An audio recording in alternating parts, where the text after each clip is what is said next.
आपको इन्होंने बड़ा अच्छा प्रश्न पूछा है, 1 मिनट सुन लीजिए जरा। इन्होंने पूछा है जी पैसा कहां से आएगा। मैं आपको एक छोटा उदाहरण देता हूं, उदाहरण से आपको समझ आ जाएगा। जब हमारी दिल्ली में सरकार बनी थी पहली बार, मैं बता दूंगा आपको, सुनिए तो सही। जब हमारी सरकार बनी थी, हमने अपने मैनिफेस्टो में पहली बार नहीं डाला था कि हम फ्री करेंगे, इलाज फ्री करेंगे। हमने एक फ्लाईओवर बनाया, वजीरपुर फ्लाईओवर। वजीरपुर फ्लाईओवर बनना था 300 करोड़ का और बन गया 150 करोड़ का। वो 150 करोड़ बच गए एक फ्लाईओवर में। फिर मैंने कैबिनेट मीटिंग बुलाई। कैबिनेट मीटिंग में हमने तय किया भाई ये 150 करोड़ रुपया बच गया, इसका क्या करें। तो हमने कहा भाई एस्टीमेट बनाओ कि अगर हमें अपने लोगों की सारी दवाइयां और इलाज फ्री करना हो तो कितना खर्चा आएगा। तो पता चला, अफसरों ने एस्टीमेट लगाया, पता चला 150 करोड़ आएगा। एक फ्लाईओवर के बनाने की बचत में हमने पूरी दिल्ली का सारी दवाइयां और सारा इलाज मुफ्त कर दिया। मैं आपको ये उदाहरण इसलिए दे रहा हूं, ये जो जनता के काम है ना, इन कामों को करने में ज्यादा पैसा नहीं लगता। पैसा तब लगता है जब रिश्वतखोरी में और भ्रष्टाचार में सारा पैसा लूट लिया जाता है। ये जितना मैंने कहा है, ये सारा करने में कोई बहुत ज्यादा पैसा खर्च नहीं हो। जैसे मोहल्ला क्लिनिक आप एस्टिमेट बना लो, 20 लाख रुपए का एक मोहल्ला क्लिनिक बनता है, 15,000 बनाएंगे, आप देख लो कितना लगेंगे। दवाइयां और इलाज मुफ्त करने में बहुत कम लगेगा। मैंने बताया दिल्ली का 200-250 करोड़ का टोटल पूरी दिल्ली का दवाइयों का बजट आता है, पंजाब का 300-350 करोड़ का हो जाएगा, 400 करोड़ का हो जाएगा। इससे फालतू क्या होगा। तो जो एक चीज मैं आपको कह दूं कि मैं जो कहता हूं सारा होमवर्क करके लाता हूं, इसमें मैं और भी बड़ी बड़ी चीजें कर सकता था। मैं वही चीजें लिख के लाया हूं जो मैंने दिल्ली में करके दिखाई हैं। अब पंजाब में और ज्यादा करेंगे तो दिल्ली वालों को जाके कहेंगे पंजाब में कर दिया, अब दिल्ली में भी करेंगे। अरविंद जी, एक और किसी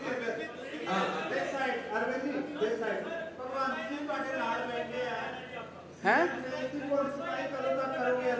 एक मिनट, वो सीएम फेस पूछ रहे हैं, उनसे बात। कौन है, किस? हाँ,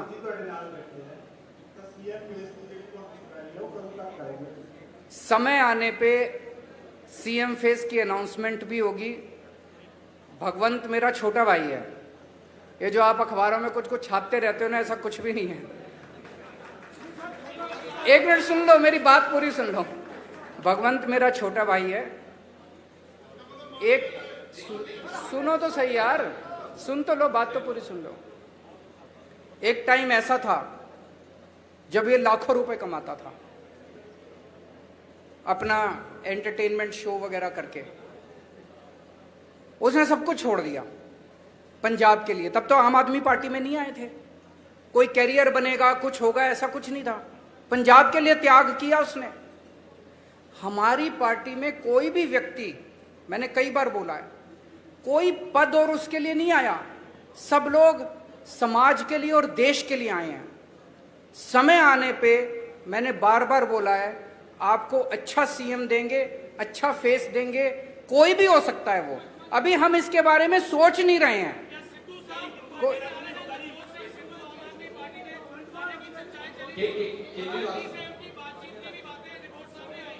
वो मेरे से पूछ रहे हैं क्या सिद्धू साहब पार्टी में आ रहे हैं। ये एक हाइपोथेटिकल क्वेश्चन है, काल्पनिक क्वेश्चन है। कभी भी अगर कुछ ऐसा होगा सबसे पहले आप ही को बताएंगे। केजरीवाल साहब, कांग्रेस पार्टी दो हिस्सों ਦੇ ਵਿੱਚ ਵੰਡੀ ਗਈ ਹੈ। ਹੁਣ ਇਹ ਕਿਹਾ ਜਾ ਰਿਹਾ ਹੈ ਕਿ captain Amarinder Singh BJP join ਕਰ ਸਕਦੇ ਨੇ ਤੇ ਜਿਹੜੇ ਮੌਜੂਦਾ ਸੀਐਮ ਹੈ ਚਰਨਜੀਤ ਸਿੰਘ ਚੰਨੀ ਉਹ ਖੁਦ ਨੂੰ ਆਮ ਆਦਮੀ ਕਰਕੇ ਪ੍ਰੈਜ਼ੈਂਟ ਕਰ ਰਹੇ। ਮਤਲਬ ਜਿਹੜਾ ਤੁਹਾਡਾ ਆਈਡੀਆ ਆਈਡੀਓਲੋਜੀ ਹੈ ਉਹ ਵੀ ਕਿਤੇ ਹਾਈਜੈਕ ਹੋ ਰਹੀ ਹੈ ਤੇ ਤੁਸੀਂ ਇਸ ਚੀਜ਼ ਦਾ ਐਨਾਲਿਸਿਸ ਕਿਵੇਂ ਕਰਦੇ ਹੋ? वो ये कह रहे हैं, प्रश्न ये है कि भाई चन्नी साहब हमारी नकल कर रहे हैं, यही कह रहे हैं आप? केजरीवाल की नकल करना आसान है, अमल करना मुश्किल है। मैं 1 मिनट इसको क्लियर कर देता हूं। जब पहली बार मेरी 49 दिन की सरकार बनी, 49 दिन में 32 अफसरों को जेल भेजा था जो भ्रष्टाचार कर रहे थे। हंगामा मच गया था दिल्ली के अंदर। आज मैं नहीं कह रहा, आरोप लग रहे हैं कि भ्रष्टाचारी और दागी अफसरों को बड़ी से बड़ी पोस्ट दी जा रही है। अमल करना मुश्किल है। एक मिनट, मेरे एक दिन मैं ऑफिस में बैठा था, मेरे पास किसी ने ऑडियो टेप भेजी व्हाट्सएप पे। उसमें मेरा एक मंत्री दूसरे किसी बंदे से 5 लाख रुपए मांग रहा था। भाई साहब, 1 घंटे के अंदर प्रेस कॉन्फ्रेंस करके मैंने उस मंत्री को सस्पेंड कर दिया और सीबीआई को केस भेज दिया।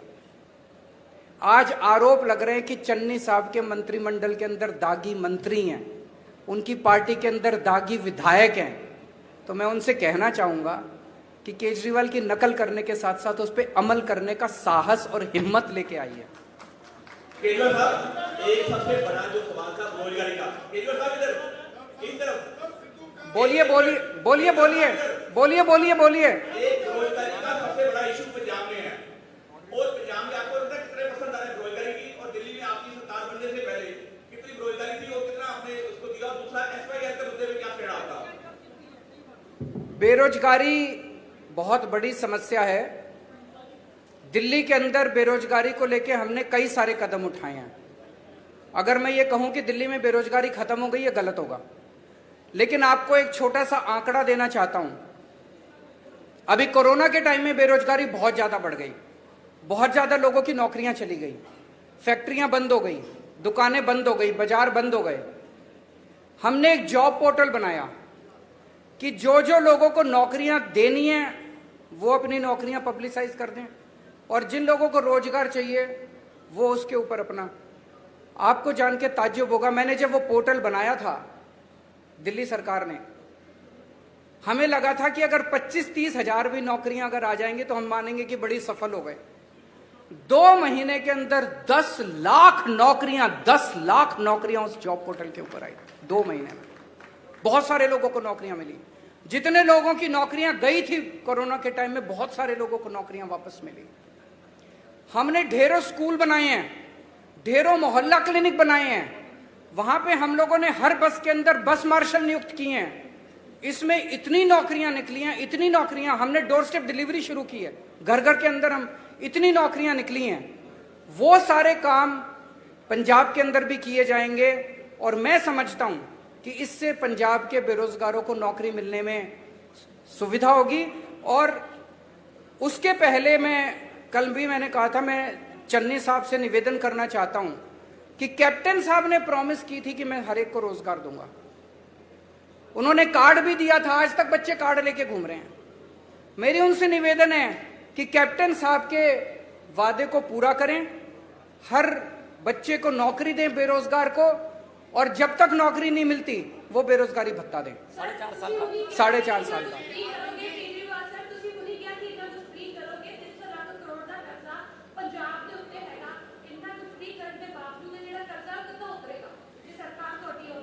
दिल्ली पे भी बहुत कर्जा था।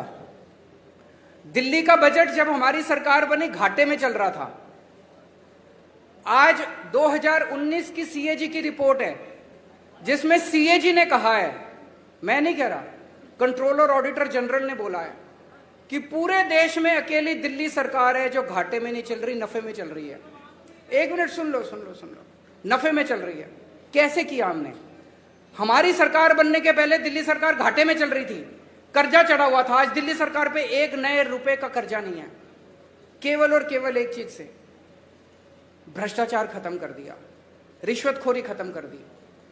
सरकारों में पैसे की कमी नहीं है, नीयत की कमी है। अच्छी नीयत वाली सरकार लेके आइए, आप देखिए क्या से क्या हो सकता है।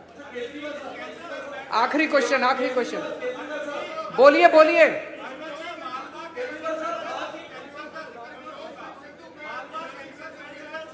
मेरे को जिसके पास माइक है वो बोल दीजिए। कोई बोल दो कोई। बोलिए। आपके नेताओं का कहना, विधायकों का कहना कि पंजाब में किसानों को पराली जलाने के लिए दंडित किया जाना चाहिए, जो कथित तौर पर दिल्ली को प्रदूषण करता है। आपका इस पर स्टैंड क्या है? किसने बोला है? एक मिनट।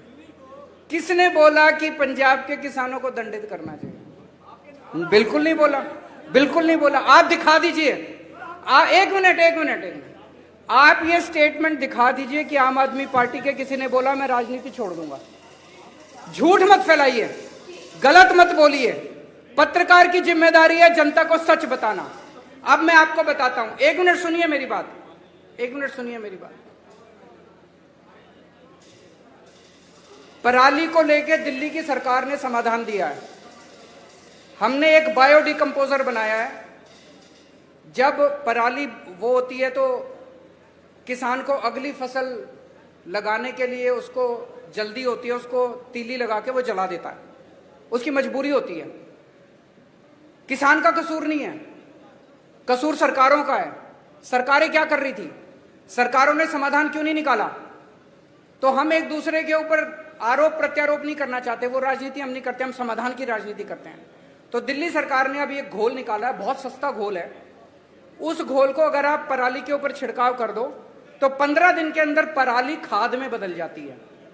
तो जो पराली समस्या थी वो पराली अब आपके लिए एसेट बन गई। इसको पिछले साल हमने एक्सपेरिमेंट करके देखा, जिसके बड़े शानदार नतीजे आए हैं। अब उसकी घोल की खूब डिमांड है। दिल्ली सरकार अपने सारे किसानों के यहां उस घोल का छिड़काव फ्री में कर रही है। पंजाब सरकार भी कर सकती है। तो अगर पंजाब के अंदर सरकार बनती है तो वो छिड़काव हम सारे किसानों के खेत में फ्री में करेंगे। किसानों को जलाने की जरूरत नहीं पड़ेगी और वो सारी पराली खाद में बदल जाएगी। आम के आम गुठलियों के दाम। Thank you so much. Thank you.